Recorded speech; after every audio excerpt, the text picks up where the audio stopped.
మీరు ఆశించుచున్నారు గాని మీకు దొరుకుటలేదు. మీరు ఆశించుచున్నారు గాని మీకు దొరుకుటలేదు. మీకు దొరుకుటలేదు. నరహత్య చేయుదురు, మత్సర పడుదురు గాని సంపాదించుకొనలేరు. పోట్లాడుదురు, యుద్ధము చేయుదురు గాని దేవుని అడుగనందున మీకేమయూ దొరకదు. మీరు అడిగినను మీ భోగముల నిమిత్తము వినియోగించుటకై దురుద్దేశముతో అడుగుదురు గనుక మీకేమయూ దొరుకుటలేదు. సో ఎలా అడుగుతున్నారంటే చాలామంది దేవుణ్ణి ప్రార్థన చేస్తున్నారు. దేని ఇంటెన్షన్తో అడుగుతామంట? ఏం అడుగుతున్నారు? ఫస్ట్ చాలామంది క్రైస్తవులు దేవుణ్ణి ఏం అడుగుతున్నారు? డబ్బులు ఎంతమంది దేవుణ్ణి అడుగుతున్నారు? నేను అడుగుతా, మీరు అడుగుతున్నారా? ఎంతమంది అడుగుతాం? డబ్బులు, బంగారము, తర్వాత బిల్డింగ్లు, బంగ్లాలు, కార్లు ఎంతమంది అడుగుతాం? అడుగుతున్నారా? అడగట్లేదా? భూమి, మంచి ల్యాండ్, ఒక ప్లాట్, ఏదో ఒకటి ఆస్తిపాస్తులు ఉండాలి. దేవా నాకు మంచి భూమి, 1-2 ఎకరాల భూమి కావాలా, మంచి బంగ్లా కావాలా, ఒక కారు కావాలా, నా జీవితానికి సరిపోతుంది. ఎంతమంది అడుగుతున్నాం? అడగాల. అవన్నీ అడిగితే ఏమి దేవుడు ఇస్తాడా ఇవ్వడా? ఇస్తాడు. ఇస్తాడా ఇవ్వడా? ఇస్తాడు. ఎంతమంది ఇస్తారని నమ్ముతున్నారు? మీరు ఏమి చేపని అడిగితే పామునిచ్చునా దేవుడు ఏం చేస్తాడు? చేపనే ఇస్తాడు. పాముని అడిగితే అంటే ఫస్ట్ పాముని ఎందుకు అడగాలి? ఫస్ట్ యేసు ప్రభు చెప్తున్న ఉదాహరణలో వన్ ఆఫ్ ది ఎగ్జాంపుల్, పాముని అడిగితే పాములే ఇస్తాడంట. అంటే చాలామంది ఏం అడుగుతున్నారు? పాముని అడుగుతున్నారు. కొంతమంది చేపని అడుగుతున్నారు. పాముని అడిగేవారు సర్పం యొక్క విషాన్ని అడుగుతున్నారు. సో చేపని అడుగువారు తిండి యొక్క విధానాన్ని బట్టి అడుగుతున్నారు. సో మొత్తం మీద వాళ్ళ సుఖభోగాల కోసమే ఏం చేస్తున్నారంట? ప్రార్థన చేస్తున్నారంట. సో వాళ్ళకి వస్తాయా రావా అనేది పక్కన పెడితే, సార్ అది కూడా కంప్లీట్ చేద్దాం, దేవుడు వాళ్ళకి ఖచ్చితంగా ఇస్తాడు.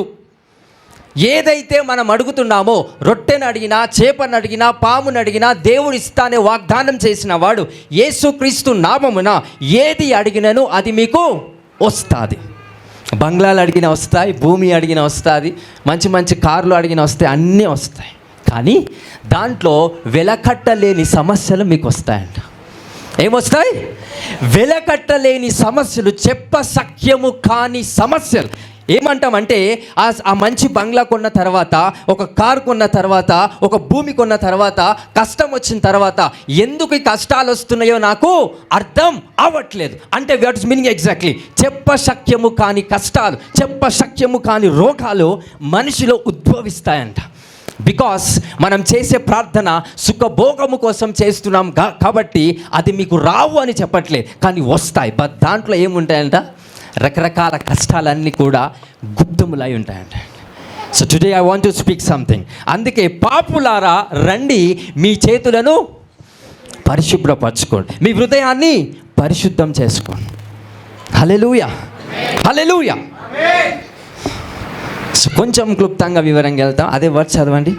వ్యాకులపడుడి, దుఃఖపడుడి, ఏడువుడి, మీ నవ్వు దుఃఖమునకును మీ ఆనందము చింతకును మార్చుకొనుడి. ప్రభువు దృష్టికి మిమ్మును మీరు తగ్గించుకొనుడి, అప్పుడు ఆయన మిమ్మును హెచ్చించును. సహోదరులారా, ఒకనికి విరోధముగా ఒకడు మాటలాడుకుడి. తన సహోదరునికి విరోధముగా మాటలాడి తన సహోదరునికి తీర్పు తీర్చువాడు ధర్మశాస్త్రమునకు వ్యతిరేకముగా మాటలాడి ధర్మశాస్త్రమునకు తీర్పు తీర్చుచున్నాడు. నీవు ధర్మశాస్త్రమునకు తీర్పు తీర్చిన ఎడల ధర్మశాస్త్రమును నెరవేర్చువాడువు కాక న్యాయము విధించువాడవైతివి. రైట్. సో చాలామంది ఎందుకు అడుగుతున్నాం? డబ్బు అంటే మనకు డబ్బు వద్దా? కావాలి. ఆరోగ్యం వద్దా? కావాలి. బంగ్లాలు వద్దా? కావాలి. భూమి కావాలి, ఆస్తిపాస్తులు కావాలి. ఒక మాట చెప్తాను, బాగా వినండి.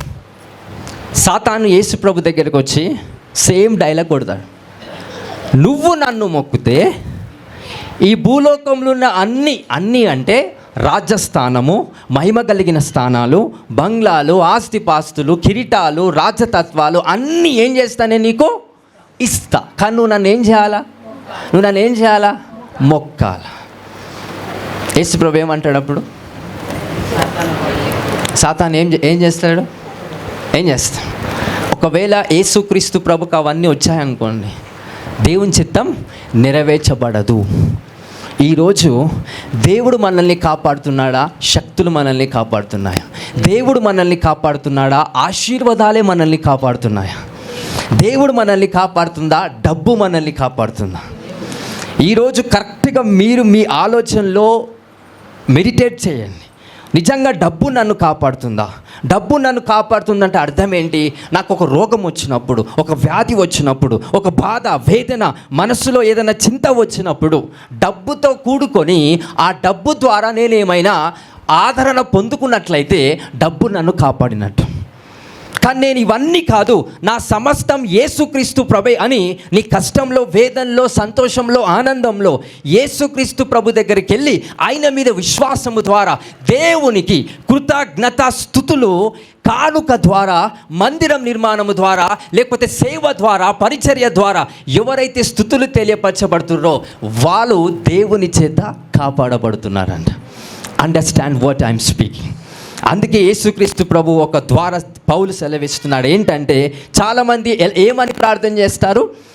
సుఖభోగాల నిమిత్తమే వాళ్ళు అడుగుతున్నారు, ఆశించుచున్నారు, కానీ వాళ్ళకి ఏది కూడా దొరకట్లేదు.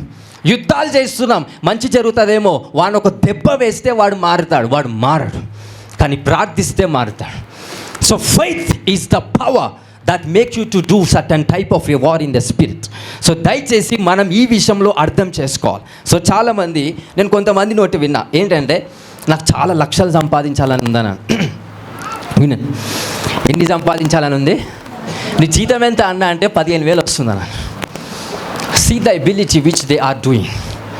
సో స్థిరమైన ఒక ఆశీర్వాదాన్ని మొయ్యలేక ఉన్న వ్యక్తి ఏమంటున్నాడు? వాడు లక్షలు, కోట్లు సంపాదించాలన్నా. ఎందుకు అంటే, నేను దేవుని కోసం సంపాదిస్తాను, దేవుని రాజ్యాన్ని కట్టాలా, చర్చిలు నేనే కట్టాలా, అన్నీ నేనేం చేస్తా.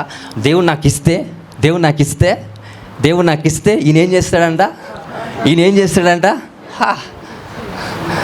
దేవుడు నాకు ఇస్తే నేను చర్చిలు కడతా. దేవుడు నాకు కోట్ల ఆస్తి ఇస్తే నేను పెద్ద పెద్ద వ్యాపారాలు పెట్టేసి నేను అనాథ ఆశ్రమంకి మంచి మంచి సేవలు చేస్తాను. Let that come. ఎంతమంది నశించిపోయారు డబ్బు చేత? హల్లెలూయా. ఎంతమంది నశించిపోయారు డబ్బు చేత? I want you to not to be the desired person. I want you to be a painful person. Hallelujah. తల్లి తండ్రులు చిన్నప్పుడే కోల్పోయిన వాని యొక్క బాధ చాలా పవర్ఫుల్. ఇప్పుడున్న వాడు, తల్లిదండ్రులు ఉన్నవాడు ఆశపడిన దానికన్నా ఎక్కువ. అండర్స్టాండ్? సో నేను మళ్ళీ చెప్తున్నా, ప్రస్తుతం తల్లిదండ్రుల యొక్క ప్రేమ ద్వారా ఆదరణ పొందుతూ యేసుక్రీస్తు నమ్మిన తర్వాత నేను దేవుని కోసం డబ్బులు సంపాదిస్తా, అనాథ ఆశ్రమాలు కడతా, సో మంచి మంచి పేదవాళ్ళకి సహాయం చేస్తా అనే ఆశ ఉంటుంది సవా, అది చాలా చిన్నది. దేనికన్నా చిన్నప్పుడే తల్లిదండ్రులు పోడగొట్టుకొని ప్రేమ తెలియకుండా, సో దేవుని ఒక శక్తి ద్వారా వాడు బయటికి వచ్చి అదే పిల్లలకు, ఎవరైతే తల్లిదండ్రులు లేరో అదే పిల్లలకు ఎవరైతే సహాయం చేయాలని ఆ పెయిన్ ఉంటుంది చూసావా, God sees that pain more than the desire. So ఆశ కన్నా ఎక్కువగా దేవుడు దేన్ని చూస్తాడంట? నొప్పిని, బాధ. సో ఆశ కలిగిన వాడు ఏం చేస్తాడు? సో వాళ్ళ తల్లిదండ్రులు ప్రేమ పొందుకుంటాడు, అన్ని విషయాల్లో సుఖపడతాడు, అన్ని విషయాల్లో ప్రేమ, ఆదరణ అన్నిటిలో ఉంటుంది. కానీ వాడు ఏమంటాడు? నాకు దేవుడు కోట్లు ఇస్తే నేను అనాథ పిల్లల్ని నేను చూసుకుంటా. Hallelujah. Can we believe those kind of a people? వాళ్ళని మనం నమ్మగలుగుతామా? No. This is the fake that's created by the Satan in the heart of the people. అందుకే ఎక్కడ ఏది మీరు కోల్పోయారో అక్కడ దేవుడు మిమ్మల్ని బలపరుస్తాడు. హల్లెలూయా. చిన్నప్పుడే తల్లిదండ్రులు కోల్పోయిన ప్రజలలో ఏ బాధ ఉంటుందో ఆ బాధను బట్టి సేమ్ తల్లిదండ్రులు కోల్పోయిన పిల్లలకు శక్తివంతంగా హెల్ప్ చేసే చేతులను దేవుడు వాళ్ళకి ఇస్తాడంట. హల్లెలూయా. చాలామంది the people are dealing with the desire of the heart. అందుకే అక్కడ ఏమంటాడు? మీరు ఆశిస్తున్నారే కానీ అది మీకు దొరకట్లేదంట. ఆశ చెడ్డది అని చెప్పట్లే, మంచిదే, కానీ అది నొప్పితో వచ్చిన ఆశ కాదు. హల్లెలూయా. హల్లెలూయా. నేను ఒక కోట్లు సంపాదిస్తే నేను చర్చిలు కట్టిస్తాను. ఫస్ట్ ఆఫ్ ఆల్ గురుషులో సేవ చేయి. చిన్న పాకలో సువార్త చేసి కొంతమంది వస్తున్నప్పుడు ఆ వర్షానికి, ఆ ఎండ దెబ్బకు ప్రజలు మాడిపోతున్నప్పుడు వాళ్ళకు ఆ ఒక నీడను కలగజేసి దైవజనుడిగా, ఆశ కలిగిన వ్యక్తిగా నువ్వు ఎండలో ఉండి వాక్యం చెప్పు. అప్పుడు కలుగుతున్న ఆ నొప్పి నీకు మహిమను కలగజేస్తుంది. అంతేగాని ఆశ desire never be fulfilled. Hallelujah. So చిన్నప్పటి నుంచి సుఖంగా పెరిగి ఫ్యాన్ గాలి కింద కూర్చొని మంచి ఆశ్రయ దుర్గముగా ప్రతి ఒక్కరికి ఉండే ఆ ఫీలింగ్తో బ్రతుకుతూ నేను ప్రజలకి సహాయం చేస్తా, నేను అది చేస్తా, ఇది చేస్తా అంటే God will love because of your desire. Moshe ఎక్కడి నుండి వచ్చాడండి? దావీదు ఎక్కడి నుండి వచ్చాడు? Understand the scriptures. Hallelujah. Yosepu ఏ కష్టాల నుండి వచ్చాడు అంటే నీ కష్టం ఒక నొప్పిని తయారు చేస్తుంది. ఆ నొప్పి ద్వారా వచ్చిన మహిమ కొన్ని లక్షల మందికి సహాయపడుతుందంటండి. బికాస్ నీకు కష్టం ఉన్నందుకే కాదు, నీకు దేవుడు తోడై ఉన్నందుకు. So this is the proclamation of Jesus Christ. Hallelujah, hallelujah. So చాలా మందికి కష్టాలు ఉంటాయి, ఆ కష్టాల వల్ల మహిమ ఉంది, కానీ ఆ మహిమ బయట వాళ్ళకి చూపించలేకపోతారు. ఎందుకో తెలుసా? వాళ్ళకి దేవుడు తోడై ఉండి లేడు. అంటే కష్టాలు ఉన్నంత మాత్రాన అద్భుతాలు కావు, కానీ వాళ్ళ కష్టాల్లో వెళ్తున్నప్పటికీ ఎవరు తోడై ఉండాలి వాళ్ళ లైఫ్కి? దేవుడు వాళ్ళకి తోడై ఉండాలా. హల్లెలూయా. సో ఈరోజు నీకున్న కష్టము రేపటి భవిష్యత్తులో పునాదులు వేస్తుందండి. అందుకే ఎప్పుడైతే మనము కార్నర్ స్టోన్ అని అంటాం, మూలరాయి, అన్ని రాళ్ళన్నీ తీసేసి మంచి రాయిని చెక్తాం, కానీ ఏదైతే మనము నిషేధించిన రాయి ఉంటుందో అదే ఏమవుతుందంట? మూలరాయిగా మార్చబడుతుందంట. హల్లెలూయా. సో మీ చుట్టాల్లో, మీ బంధువుల్లో మిమ్మల్ని నిషేధించారా, మిమ్మల్ని తిరస్కరించారా, మీరే వాళ్ళకి మూలరాయి అవుతారండి. This is the prophetic word in Jesus name. Hallelujah, hallelujah. I people get. So Gidyonu వాళ్ళందరి లైఫ్లోకించి తిరస్కరించబడిన వ్యక్తి, కానీ స్టిల్ ఏం ఆశ ఉన్న విధానం ఏంటి? నొప్పితో కూడిన డిజైర్ ఆ వ్యక్తికి ఉంది. ఏంటంట? నా ప్రజల్ని నేను రక్షించుకోవాలి. ఆ బర్డన్, ఆ ఒక భారము ఆ వ్యక్తికి ఉందంట. దాన్ని బట్టి దేవుని దూత అతని దగ్గరికి వచ్చింది. హల్లెలూయా. ఏ విషయంలో మీరు చిన్నప్పటి నుండి కష్టపడుతున్నారు? ప్రార్థన చేసిన తర్వాత, దేవుని దగ్గరికి వచ్చిన తర్వాత అన్ని సమస్యలన్నీ పోతున్నాయి, ఈ ఒక్కటే పోవట్లే అని ఎంతమంది అంటున్నారు? మళ్ళీ చెప్తున్నా, యేసు ప్రభుని నమ్మాం, బాగానే ఉంది, అన్ని సమస్యలు పోతున్నాయి, రకరకాల రోగాలు పోయినాయి, వ్యాధులు పోయినాయి, మనశ్శాంతి ఉంది, డబ్బులు వస్తున్నాయి, అన్నీ బాగానే ఉన్నాయి, ఒక్క సమస్య చిన్నప్పటి నుంచి ఉంది, అది ఇంకా పోవట్లే అని ఎంతమంది అంటున్నారు?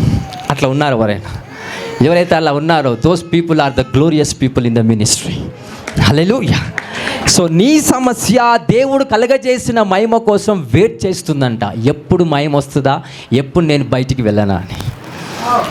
హల్లెలూయా. సో చిన్నప్పటి నుండి ఆ ప్రాబ్లం మీకు పోవట్లే. తీసేయాలంటే దేవునికి ఎంతసేపు కాదు. నేను నత్తివాణ్ణయ్యా అని మోషే అంటున్నాడు దేవునితో. దేవుడేమో నేను నిన్ను వాడుకుంటా, నీ వాక్కు పలుకుతే ప్రజలందరూ మారుతారు. వాక్కేడ, నాకు నత్తే ఉంది. నువ్వు మాట్లాడితే ప్రజలందరూ వింటారు. నేను మాట్లాడుతున్నా, ఫస్ట్ మాట్లాడడానికి రావాలి కదా, నాకు నత్తుంది అయ్యా అని. నత్తిని తీసేయడం ఎంత సులభం, నాకు ఈజీ, కానీ నేను దాన్ని అలానే పెడతాను. ఎందుకు? Why? What's an exact reason? There is a glory behind the story of the Moses. అక్కడ మహిమ దేవుడు దాచిపెట్టాడండి. హల్లెలూయా, హల్లెలూయా. ప్రతి బలహీనతలో దేవుని శక్తి దాచబడి ఉంటాను.